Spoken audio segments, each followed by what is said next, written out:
You know, sometimes your entire world, your whole childhood, can just end in a single moment. Today, we're diving into Tayeb Salih's incredible short story, A Handful of Dates, which is all about that precise instant a perfect world just completely shatters. But before we get into it, do me a favor. Just for a second, think back. Who was your childhood hero? You know, that one person you just idolized, who you thought was absolutely perfect and could do no wrong. You got him in your head? Good. Hold on to that image, because that feeling, it's at the very heart of the story. For the young boy who narrates our story, that hero was his grandfather. And this is how he saw him, this perfect figure of strength and wisdom.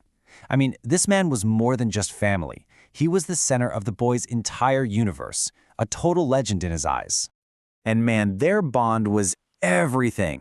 The kid was basically his grandfather's shadow, just soaking up everything he did and said.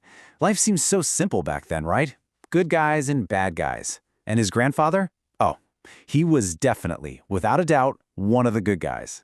It's also worth knowing a little about the author, Tayeb Salih. As a Sudanese writer, he was absolutely fascinated by these big moral questions.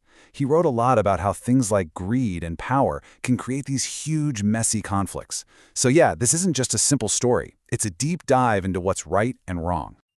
All right, so we have this perfect hero sitting high up on a pedestal. But you know how it goes with pedestals. They're kind of made to crumble. And the very first crack in this one appears with a simple question about their neighbor, a man named Masood. The boy asks his grandfather why he doesn't like Masood, and this is the answer he gets. Wow, you can just feel the coldness in that, can't you? It's this harsh judgment, completely dismissing the man's struggles. And for the boy, this just doesn't sound like the kind, wise grandfather he knows.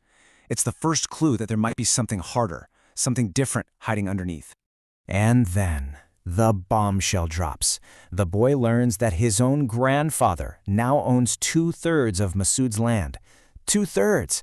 So he wasn't just some bystander judging from a distance. Nope, he was actively profiting from his neighbor's bad luck, buying up his land bit by bit. This discovery just completely flips the boy's world upside down. See, he always thought that land was theirs, since, like, the beginning of time. But now he knows it was acquired. It was taken from someone else. And just like that, the world isn't so simple anymore. So everything comes to a head during the date harvest. And the truly wild, ironic part? It's Masood himself who invites them to come harvest the dates on the very land that he used to own. What should be this happy community event is about to become the stage for a painful, painful awakening. During the harvest, Masood is just a ghost. He doesn't help, he just stands there and watches. This quote really says it all. He looks like a man who's been robbed. Because he has been. Not just of his dates, but of his pride, his dignity.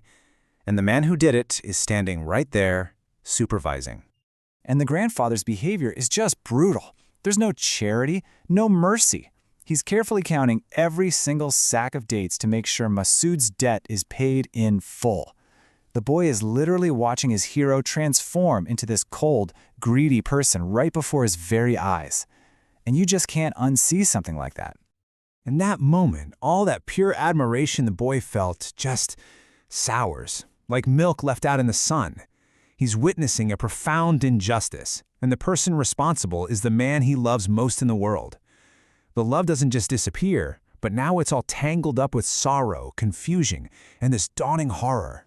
So what does he do? He runs. He runs away from the field, stuffs his fingers down his throat, and forces himself to throw up. All those sweet dates he'd been eating? Gone.